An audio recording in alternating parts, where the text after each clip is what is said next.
ಈ mask man Chinnaiah ಈತ ಈಗಾಗಲೇ ಎಸ್ಐಟಿ ವಶಕ್ಕೆ ಪಡೆದಿದ್ರು. ಆ ನಂತರದಲ್ಲಿ ನ್ಯಾಯಾಂಗ ಬಂಧನದಲ್ಲಿದ್ದಾನೆ. ಈತನಿಗೆ ಬೇಲ್ ಸಿಗುತ್ತಾ ಅನ್ನುವಂತಹ ಪ್ರಶ್ನೆಗಳು ಒಂದಷ್ಟು ಕಾಡ್ತಾ ಇರೋದು. ಇವತ್ತು ಚಿನ್ನಯ್ಯ ಜಾಮೀನು ಅರ್ಜಿ ಭವಿಷ್ಯ ನಿರ್ಧಾರ ಆಗತ್ತೆ. ಆದೇಶವನ್ನ ಬೆಳ್ತಂಗಡಿ ಕೋರ್ಟ್ ಕಾಯ್ದಿರಿಸಿದೆ. ಶಿವಮೊಗ್ಗ ಜೈಲಿನಲ್ಲಿರುವಂತಹ ಈ ಮಾಸ್ಕ್ ಮ್ಯಾನ್ ಚಿನ್ನಯ್ಯನಿಗೆ ಜಾಮೀನು ನೀಡದಂತೆ ಎಸ್ಐಟಿ ಆಕ್ಷೇಪಣೆಯನ್ನ ಕೂಡ ಈಗ ಸಲ್ಲಿಕೆ ಮಾಡಿದೆ. ಈತನಿಗೆ ಜಾಮೀನು ಸಿಗೋದು ಬಹುತೇಕ ಡೌಟ್. ಆದ್ರೆ ಏನಾಗುತ್ತೆ ಅನ್ನುವಂತ ಕುತೂಹಲ ಇದ್ದೇ ಇದೆ. ಸದ್ಯಕ್ಕೆ ಜಾಮೀನಿಗಾಗಿ ಅರ್ಜಿಯನ್ನ ಸಲ್ಲಿಕೆ ಆಗಿದೆ. ಜೊತೆಗೆ ವಾದ ಪ್ರತಿವಾದಗಳು ಕೂಡ ಆಗಿದೆ. ಎಸ್ಐಟಿಯಿಂದ ಆಕ್ಷೇಪಣೆಯನ್ನ ಕೂಡ ಸಲ್ಲಿಕೆ ಮಾಡಲಾಗಿದೆ. ಜಾಮೀನು ಅರ್ಜಿಯ ಭವಿಷ್ಯದ ಆದೇಶವನ್ನ ಇವತ್ತಿಗೆ ಬೆಳ್ತಂಗಡಿ ಕೋರ್ಟ್ ಕಾಯ್ದಿರಿಸಿದೆ. ಹಾಗಾದ್ರೆ ಈ ಬುರುಡೆ ಮ್ಯಾನ್ ಚಿನ್ನಯ್ಯಗೆ ಬೇಲ್ ಸಿಗುತ್ತಾ ಅನ್ನೋ ಪ್ರಶ್ನೆ, ಜಾಮೀನು ಸಿಗುತ್ತಾ, ಹೊರಗೆ ಬರ್ತಾನ ಅನ್ನುವಂತ ಪ್ರಶ್ನೆ. ಈತನೇ ಹೇಳಿದ್ದಂತೆ ನನಗೆ ಜೀವ ಭಯ ಇದೆ, ಹಾಗಾಗಿ ನಾನು ಒಳಗೆ ಇರ್ತೀನಿ ಅನ್ನುವಂತ ಮಾತನ್ನ ಆತ ಹೇಳಿದ್ದ ಎಸ್ಐಟಿ ಅಧಿಕಾರಿಗಳ ಬಳಿ ಅನ್ನುವಂತ ಒಂದಷ್ಟು ಮಾಹಿತಿಗಳು ಕೂಡ ಇರೋದು.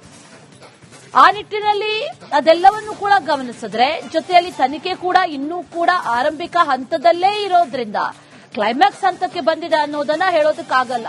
ಯಾಕಂದ್ರೆ ಇದಕ್ಕೊಂದು ತಾರ್ಕಿಕ ಅಂತ್ಯ ಆಗ್ಲಿ ಅಥವಾ ಈ ಷಡ್ಯಂತ್ರದ ಪಾತ್ರಧಾರಿಗಳಾಗ್ಲಿ ಅಥವಾ ಮತ್ತಷ್ಟು ಜನರನ್ನ ಅರೆಸ್ಟ್ ಮಾಡೋದಾಗ್ಲಿ ಇದ್ಯಾವುದು ಕೂಡ ನಡೆದಿಲ್ಲ. ಚಿನ್ನಯ್ಯ ಅಷ್ಟೇ ಅರೆಸ್ಟ್ ಆಗಿರೋದು. ಆ ನಂತರದಲ್ಲಿ ನಡೆದಂತ ತನಿಖೆ ಗೊತ್ತೇ ಇದೆ. ಒಂದಷ್ಟು ವಿಚಾರಣೆಯನ್ನ ನಡೆಸಿದ್ರು, ಬ್ಯಾಕ್ ಟು ಬ್ಯಾಕ್ 8-9 ದಿನಗಳ ಕಾಲ. ಆ ನಂತರದಲ್ಲಿ ವಿಠಲ್ಗೌಡ ವಿಚಾರಣೆ. ಆ ಸಂದರ್ಭದಲ್ಲಿ ಗೊತ್ತಾಗಿರುವಂತೆ ಈ ಬಂಗ್ಲೆಗುಡ್ಡ ರಹಸ್ಯ, ಅದರಲ್ಲಿ ರಹಸ್ಯ ಇದೆಯೋ ಇಲ್ವೋ ಅದು ತನಿಖೆ ಆಗಬೇಕು, ಶೋಧ ಆಗಬೇಕು. ಅದು ಯಾವಾಗ ಆಗತ್ತೆ ಅನ್ನುವಂಥದ್ದಕ್ಕೆ ಮೀನಾಮೇಷ ಎಣಿಸಲಾಗ್ತಾ ಇದೆ. ಅಲ್ಲೂ ಒಂದಷ್ಟು ಗೊಂದಲ. ಈ ಕಡೆಯಲ್ಲಿ ಚಿನ್ನಯ್ಯ ನ್ಯಾಯಾಂಗ ಬಂಧನದಲ್ಲಿದ್ದಾನೆ. ಇವತ್ತು ಜಾಮೀನು ಭವಿಷ್ಯ. ಚಿನ್ನಯ್ಯನಿಗೆ ಜಾಮೀನು ಯಾವುದೇ ಕಾರಣಕ್ಕೂ ಕೂಡ ನೀಡಬಾರದು, ಮತ್ತಷ್ಟು ತನಿಖೆಗಳು ಆಗಬೇಕು ಅನ್ನುವಂತ ನಿಟ್ಟಿನಲ್ಲಿ ಈಗ ಎಸ್ಐಟಿ ಆಕ್ಷೇಪಣೆಯನ್ನ ಕೂಡ ಸಲ್ಲಿಕೆ ಮಾಡಿದೆ. ಜಾಮೀನು ಹಾಗಾದ್ರೆ ಸಿಗುತ್ತಾ ಇಲ್ವಾ ಅನ್ನುವಂತ ಪ್ರಶ್ನೆ. ಆದೇಶವನ್ನ ಬೆಳ್ತಂಗಡಿ ಕೋರ್ಟ್ ಈಗ ಕಾಯ್ದಿರಿಸಿದೆ. ಶಿವಮೊಗ್ಗ ಜೈಲಿನಲ್ಲಿದ್ದಾನೆ ಚಿನ್ನಯ್ಯ. ಬೇಲ್ ಬಹುತೇಕ ಸಿಗೋದು ಡೌಟ್. ಯಾಕಂದ್ರೆ ವಾದ ಪ್ರತಿವಾದಗಳು ನಡೆದಿರೋದನ್ನ ಗಮನಿಸ್ತಾ ಹೋದಂತಹ ಸಂದರ್ಭದಲ್ಲಿ ಬೇಲ್ ಸಿಗೋದು ಬಹುತೇಕ ಶೇಕಡವಾರು ಕಡಿಮೆ ಅಂತಾನೆ ಹೇಳಲಾಗ್ತಾ ಇದೆ. ಜೊತೆಗೆ ಈತನ ಹೇಳಿಕೆಗೆ ಸಂಬಂಧಪಟ್ಟಂತೆ ಒಂದಷ್ಟು ತನಿಖೆಗಳು ಕೂಡ ಆಗಬೇಕಾಗಿದೆ, ವಿಚಾರಣೆ ಕೂಡ ನಡೀಬೇಕಾಗಿದೆ. ಇನ್ನಷ್ಟು ವ್ಯಕ್ತಿಗಳ ವಿಚಾರಣೆಗಳು ನಡೀಬೇಕಾಗಿದೆ.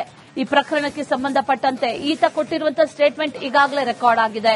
ಆ ನಂತರದಲ್ಲಿ ಈಗ ಒಂದಷ್ಟು ಹೇಳಿಕೆಗಳು ಈತನ ಜೊತೆಯಲ್ಲೇ ತೆಳುಕು ಹಾಕಿಕೊಳ್ತಾ ಇರೋದ್ರಿಂದ ಎಸ್ಪೆಷಲಿ ಪುರಂದರಗೌಡ ಹಾಗೂ ತುಕಾರಾಂ ಇವರು ಈ ಚಿನ್ನಯ್ಯ ಶವ ಹೂತಿರೋದನ್ನ ನಾವು ನೋಡಿದ್ದೇವೆ ಅಂತ ಹೇಳಿರೋದ್ರಿಂದ ಮತ್ತೆ ಚಿನ್ನಯ್ಯನನ್ನ ಹಾಗಾದ್ರೆ ವಶಕ್ಕೆ ಪಡೆದು ಈ ಹೇಳಿಕೆಯ ಬಗ್ಗೆ ವಿಚಾರಣೆಯನ್ನ ನಡೆಸ್ತಾರಾ ಎಸ್ಐಟಿ ಅಧಿಕಾರಿಗಳು ಅನ್ನೋ ಪ್ರಶ್ನೆ ಕೂಡ ಇದೆ. ಈಗಾಗಲೇ ಹೈಕೋರ್ಟ್ನಿಂದ ಆದೇಶ ಕೂಡ ಬಂದಿರೋದ್ರಿಂದ ಎಸ್ಐಟಿ ಅಧಿಕಾರಿಗಳಿಗೆ ತುಕಾರಾಂ ಹಾಗೂ ಪುರಂದರಗೌಡ ರಿಟ್ ಅರ್ಜಿಯನ್ನ ಸಲ್ಲಿಕೆ ಮಾಡಿದ್ರು. ನಮ್ಮ ದೂರುಗಳನ್ನ ತೆಗೆದುಕೊಳ್ಳಲಾಗ್ತಾ ಇಲ್ಲ, ಎಸ್ಐಟಿ ಕೂಲಂಕುಷವಾಗಿ ಪರಿಶೀಲನೆ ವಿಚಾರಣೆಯನ್ನ ನಡೆಸ್ತಾ ಇಲ್ಲ ಅನ್ನುವಂಥದ್ದು. ಹಾಗಾಗಿ ಈಗ ಮತ್ತೆ ಚಿನ್ನಯ್ಯನನ್ನ ವಶಕ್ಕೆ ಪಡೆದು ವಿಚಾರಣೆ ನಡೆಸ್ತಾರಾ ಅಥವಾ ನ್ಯಾಯಾಂಗ ಬಂಧನ ಎಕ್ಸ್ಟೆಂಡ್ ಆಗುತ್ತಾ ಅಥವಾ ಬೇಲ್ ಸಿಗುತ್ತಾ, ಏನಾಗುತ್ತೆ ಅನ್ನುವಂತ ಪ್ರಶ್ನೆ ಇವತ್ತು ಬೆಳ್ತಂಗಡಿ ಕೋರ್ಟ್ನಿಂದ ಆದೇಶ ಹೊರಬೀಳಲಿದೆ.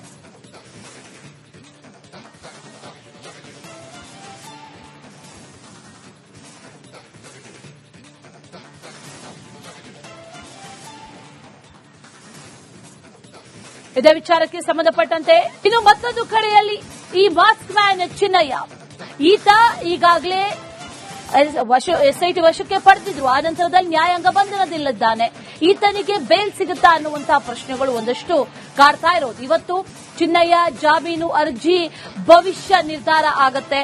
ಆದೇಶವನ್ನ ಬೆಳ್ತಂಗಡಿ ಕೋರ್ಟ್ ಕಾಯ್ದಿರಿಸಿದೆ.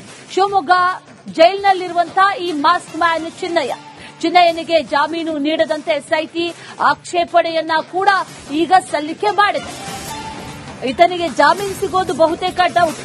ಆದ್ರೆ ಏನಾಗುತ್ತೆ ಅನ್ನುವಂತ ಕುತೂಹಲ ಇದ್ದೇ ಇದೆ. ಸದ್ಯಕ್ಕೆ ಜಾಮೀನಿಗಾಗಿ ಅರ್ಜಿಯನ್ನ ಸಲ್ಲಿಕೆ ಆಗಿದೆ. ಜೊತೆಗೆ ವಾದ ಪ್ರತಿವಾದಗಳು ಕೂಡ ಆಗಿದೆ. ಎಸ್ಐಟಿಯಿಂದ ಆಕ್ಷೇಪಣೆಯನ್ನ ಕೂಡ ಸಲ್ಲಿಕೆ ಮಾಡಲಾಗಿದೆ.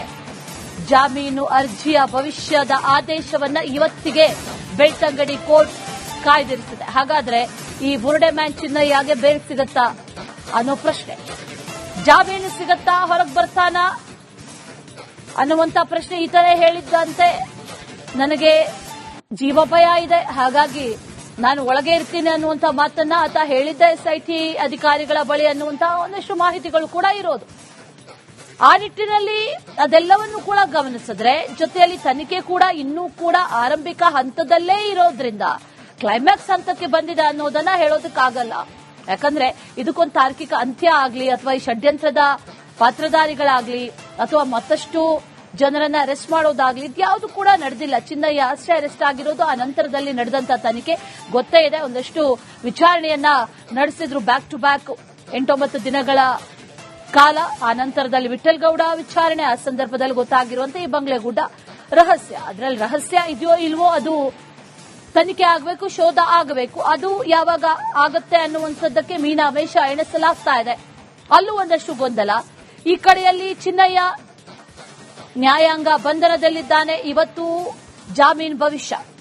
ಚಿನ್ನಯ್ಯನಿಗೆ ಜಾಮೀನು ಯಾವುದೇ ಕಾರಣಕ್ಕೂ ಕೂಡ ನೀಡಬಾರದು, ಮತ್ತಷ್ಟು ತನಿಖೆಗಳು ಆಗಬೇಕು ಅನ್ನುವಂತ ನಿಟ್ಟಿನಲ್ಲಿ ಈಗ ಎಸ್ಐಟಿ ಆಕ್ಷೇಪಣೆಯನ್ನ ಕೂಡ ಸಲ್ಲಿಕೆ ಮಾಡಿದೆ. ಜಾಮೀನು ಹಾಗಾದ್ರೆ ಸಿಗುತ್ತಾ ಇಲ್ವಾ ಅನ್ನುವಂತ ಪ್ರಶ್ನೆ. ಆದೇಶವನ್ನ ಬೆಳ್ತಂಗಡಿ ಕೋರ್ಟ್ ಈಗ ಕಾಯ್ದಿರಿಸಿದೆ. ಶಿವಮೊಗ್ಗ ಜೈಲಿನಲ್ಲಿದ್ದಾನೆ ಚಿನ್ನಯ್ಯ. ಬೇಲ್ ಬಹುತೇಕ ಸಿಗೋದು ಡೌಟ್. ಯಾಕಂದ್ರೆ ವಾದ ಪ್ರತಿವಾದಗಳು ನಡೆದಿರೋದನ್ನ ಗಮನಿಸ್ತಾ ಹೋದಂತಹ ಸಂದರ್ಭದಲ್ಲಿ ಬೇಲ್ ಸಿಗೋದು ಬಹುತೇಕ ಶೇಕಡವಾರು ಕಡಿಮೆ ಅಂತಾನೆ ಹೇಳಲಾಗ್ತಾ ಇದೆ. ಜೊತೆಗೆ ಈತನ ಹೇಳಿಕೆಗೆ ಸಂಬಂಧಪಟ್ಟಂತೆ ಒಂದಷ್ಟು ತನಿಖೆಗಳು ಕೂಡ ಆಗಬೇಕಾಗಿದೆ, ವಿಚಾರಣೆ ಕೂಡ ನಡೀಬೇಕಾಗಿದೆ. ಇನ್ನಷ್ಟು ವ್ಯಕ್ತಿಗಳ ವಿಚಾರಣೆಗಳು ನಡೀಬೇಕಾಗಿದೆ. ಈ ಪ್ರಕರಣಕ್ಕೆ ಸಂಬಂಧಪಟ್ಟಂತೆ ಈತ ಕೊಟ್ಟಿರುವಂತಹ ಸ್ಟೇಟ್ಮೆಂಟ್ ಈಗಾಗಲೇ ರೆಕಾರ್ಡ್ ಆಗಿದೆ. ಆ ನಂತರದಲ್ಲಿ ಈಗ ಒಂದಷ್ಟು ಹೇಳಿಕೆಗಳು ಈತನ ಜೊತೆಯಲ್ಲೇ ತೆಳಕು ಹಾಕಿಕೊಳ್ತಾ ಇರೋದ್ರಿಂದ, ಎಸ್ಪೆಷಲಿ ಪುರಂದರಗೌಡ ಹಾಗೂ ತುಕಾರಾಂ ಇವರು ಈ ಚಿನ್ನಯ್ಯ ಶವ ಹೂತಿರೋದನ್ನ ನಾವು ನೋಡಿದ್ದೇವೆ ಅಂತ ಹೇಳಿರೋದ್ರಿಂದ, ಮತ್ತೆ ಚಿನ್ನಯ್ಯನನ್ನ ಹಾಗಾದ್ರೆ ವಶಕ್ಕೆ ಪಡೆದು ಈ ಹೇಳಿಕೆಯ ಬಗ್ಗೆ ವಿಚಾರಣೆಯನ್ನ ನಡೆಸ್ತಾರಾ ಎಸ್ಐಟಿ ಅಧಿಕಾರಿಗಳು ಅನ್ನೋ ಪ್ರಶ್ನೆ ಕೂಡ ಇದೆ. ಈಗಾಗಲೇ ಹೈಕೋರ್ಟ್ನಿಂದ ಆದೇಶ ಕೂಡ ಬಂದಿರೋದ್ರಿಂದ ಎಸ್ಐಟಿ ಅಧಿಕಾರಿಗಳಿಗೆ ತುಕಾರಾಂ ಹಾಗೂ ಪುರಂದರಗೌಡ ರಿಟ್ ಅರ್ಜಿಯನ್ನು ಸಲ್ಲಿಕೆ ಮಾಡಿದ್ರು. ನಮ್ಮ ದೂರುಗಳನ್ನ ತೆಗೆದುಕೊಳ್ಳಲಾಗ್ತಾ ಇಲ್ಲ, ಎಸ್ಐಟಿ ಕೂಲಂಕುಷವಾಗಿ ಪರಿಶೀಲನೆ ವಿಚಾರಣೆಯನ್ನ ನಡೆಸ್ತಾ ಇಲ್ಲ ಅನ್ನುವಂಥದ್ದು. ಹಾಗಾಗಿ ಈಗ ಮತ್ತೆ ಚಿನ್ನಯ್ಯನನ್ನ ವಶಕ್ಕೆ ಪಡೆದು ವಿಚಾರಣೆ ನಡೆಸ್ತಾರಾ, ಅಥವಾ ನ್ಯಾಯಾಂಗ ಬಂಧನ ಎಕ್ಸ್ಟೆಂಡ್ ಆಗುತ್ತಾ, ಅಥವಾ ಬೇಲ್ ಸಿಗುತ್ತಾ, ಏನಾಗುತ್ತೆ ಅನ್ನುವಂತ ಪ್ರಶ್ನೆ ಇವತ್ತು ಬೆಳ್ತಂಗಡಿ ಕೋರ್ಟ್ನಿಂದ ಆದೇಶ ಹೊರಬೀಳಲಿದೆ.